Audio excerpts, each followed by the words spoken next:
A heartbroken mother is having to share sad news with her little boy. Somebody stole Tucker.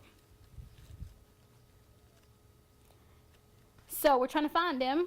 Tucker is the family dog. It was just a month ago that Megan Vital adopted him from a rescue shelter for her son Tyson. He was deaf. That's the thing that really touched my heart. So he would need a family that would be able to take that on and teach him sign language, keep him, out of the streets. Tyson and Tucker were inseparable, even sleeping together.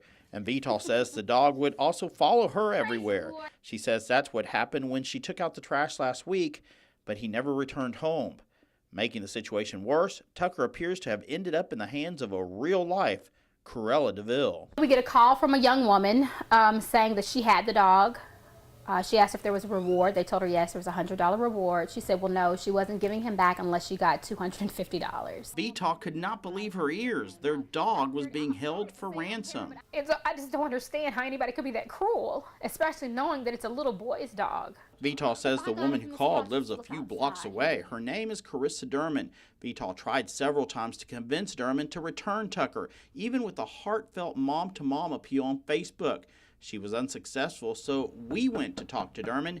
Instead, we found her mother, who was not happy to see us. She don't have the dog, never had the dog. This is harassment. No, I was just saying because she called and said she had the dog. No, she did not. I was standing right next to her. She slammed the door on us, but her neighbor told us where to find Derman. Before we left her mom's duplex, her landlord told us he had seen Tucker there. So we headed to find Carissa Derman. She answered the door and admitted to having called Vital about the dog and even about demanding a higher reward. But she says she never had Tucker, but knows what happened to him. My brother and them has stole the dog. She claims her brother, Robert Derman, stole Tucker and sold him for $50.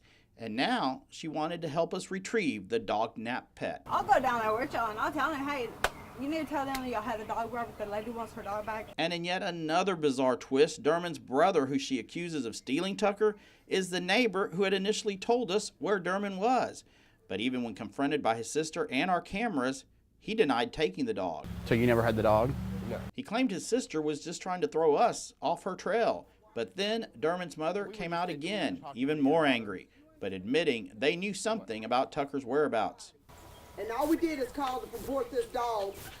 Now they made it. Is this dog $1 million dog or something? She then launched into a string of profanity and threats against Vital. Tell her to bring her over here in this yard, and I'm gonna talk to her. I'll let her know what this dog's about. I'll black both her eyes. That's not very nice. That's not very nice for a mom looking for her son's dog. It ain't very nice for y'all harassment people who be coming around for a month. At this point, even her daughter was asking her family to return the dog. You told me they stole it? Okay, well, I didn't tell you they stole it. I said that they had it. Y'all need to get it. I'm calling the cops. In the meantime, Vital says Tucker's bed and his best friend are waiting for him. Okay. And we're going to help you find them. We have pictures of them to put on the